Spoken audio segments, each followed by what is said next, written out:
Diduga terindikasi pencucian uang, klarifikasi harta RAT terus berlanjut.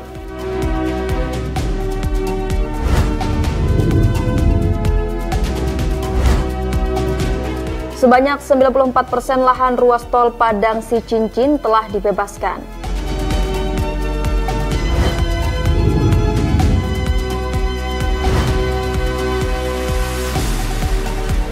Pangdam Cendrawasih sebut KKB selalu berpindah tempat.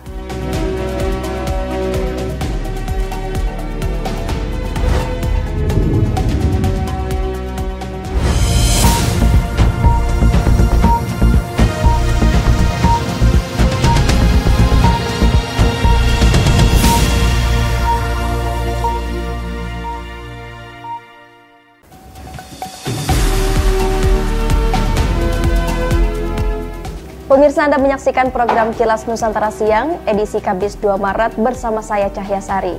3 kabar terbaru dari berbagai penjuru Nusantara tadi telah kami pilihkan untuk melengkapi menu santap siang Anda hari ini.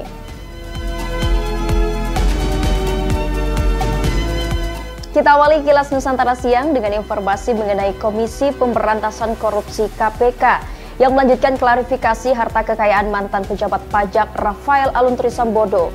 KPK akan memastikan sumber dari kekayaan senilai 56 miliar rupiah milik RAT yang diduga terindikasi pencucian uang menurut PPATK. Komisi Pemberantasan Korupsi KPK masih melanjutkan klarifikasi harta kekayaan mantan pejabat pajak Rafael Aluntri Sambodo di Gedung Merah Putih Jakarta pada Selasa 1 Maret. Deputi Bidang Pencegahan KPK Pahala Nainggolan menyebut bahwa proses klarifikasi laporan harta kekayaan penyelenggara negara LHKPN Rafael Alun tidak hanya akan dilakukan pada hari ini, tapi merupakan proses yang berkelanjutan. Dalam klarifikasi itu, KPK memastikan sumber dari kekayaannya yang berjumlah 56 miliar rupiah dan mencari serta mempelajari pola-pola dari indikasi pencucian uang yang disebut Pusat Pelaporan dan Analisis Transaksi Keuangan PPATK. KPK juga telah mengirimkan tim ke Minahasa Utara dan Yogyakarta untuk memeriksa properti yang dimiliki Rafael Alun dan keluarganya. KPK juga bekerjasama dengan Kementerian Keuangan terkait klarifikasi LHKPN. Oleh karena itu kita bilang kita baca pasti yang PPATK, bagian yang dari kita tindak lanjuti, tapi karena periodenya jauh gitu, pada saat ini kita perhitungkan dalam pemeriksaan, tapi polanya saja yang kita ambil, kira-kira kayak mana sih ini orang jalannya. Pada 1 Maret, KPK memanggil Rafael Alun untuk memberikan klarifikasi terkait ketidaksesuaian antara profil kekayaannya dengan jabatannya di Ditjen Pajak Kementerian Keuangan. Nama Rafael Alun menjadi pembicaraan masyarakat setelah putranya Mario Dandisatrio menjadi tersangka kasus penganiayaan. Kasus itu membuat publik menyoroti gaya hidup mewah Mario yang berujung pada perhatian pada kekayaan ayahnya. Dari Jakarta, Priska Triverna, Yogi Rahman, Kantor Berita Antara, mewartakan.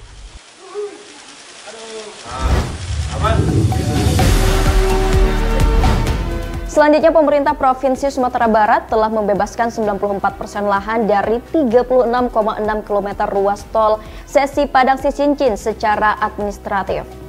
Proses penyelesaian pembebasan sebagian lahan tersebut terhambat akibat adanya pihak yang melakukan penggugatan ulang ke pengadilan.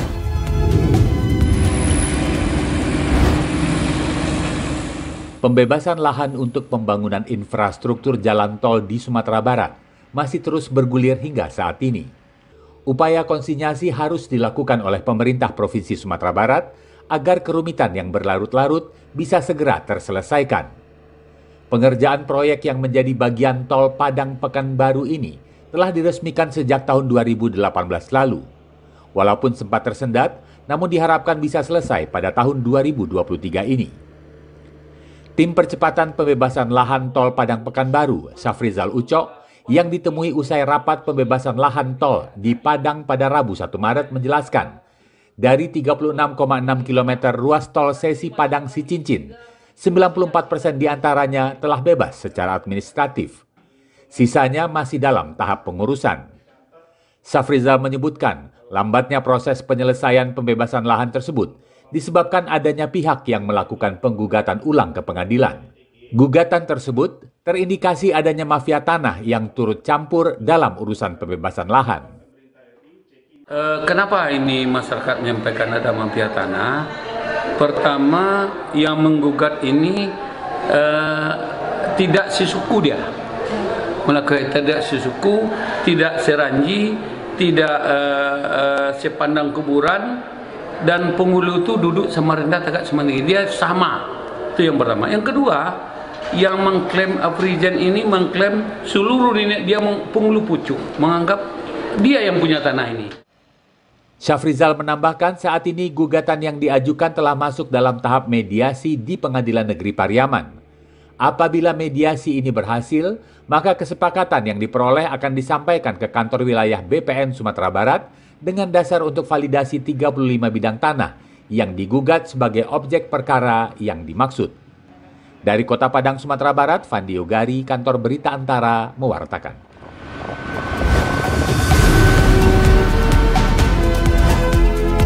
Sudah 22 hari kelompok kriminal bersenjata KKB menyandera pilot Susi Air.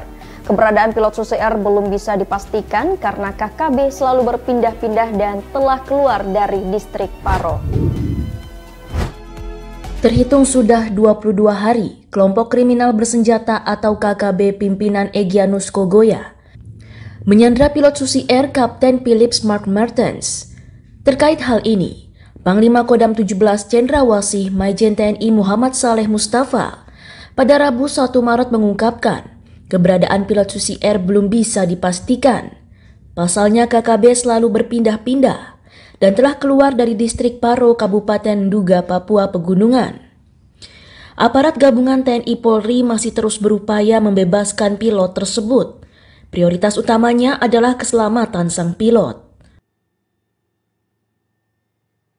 Penyelamatan,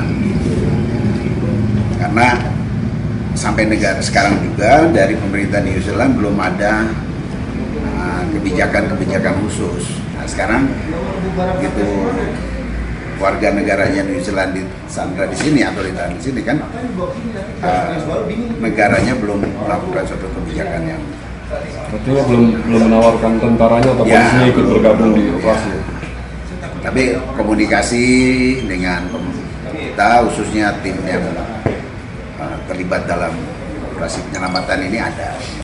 Sebelumnya KKB pimpinan Egyanus Kogoya telah bertemu tim negosiasi yang diutus pemerintah Kabupaten Nduga dan mereka meminta uang tebusan, amunisi, dan senjata api untuk ditukar dengan pilot Kapten Philips. Permintaan KKB tersebut tidak dapat dikabulkan karena dinilai dapat membahayakan dan mengganggu keamanan. Tim Kantor Berita Antara mewartakan. Pemirsa, saksikan kembali program Kilas Nusantara pada pukul 20 waktu Indonesia Barat nanti dengan kabar terbaru dan menarik lainnya. Perbarui juga informasi Anda dengan mengunjungi laman antaranews.com, YouTube Antara TV Indonesia, serta kanal 124 IDHome dan UC TV kami. Terima kasih dan selamat melanjutkan aktivitas Anda.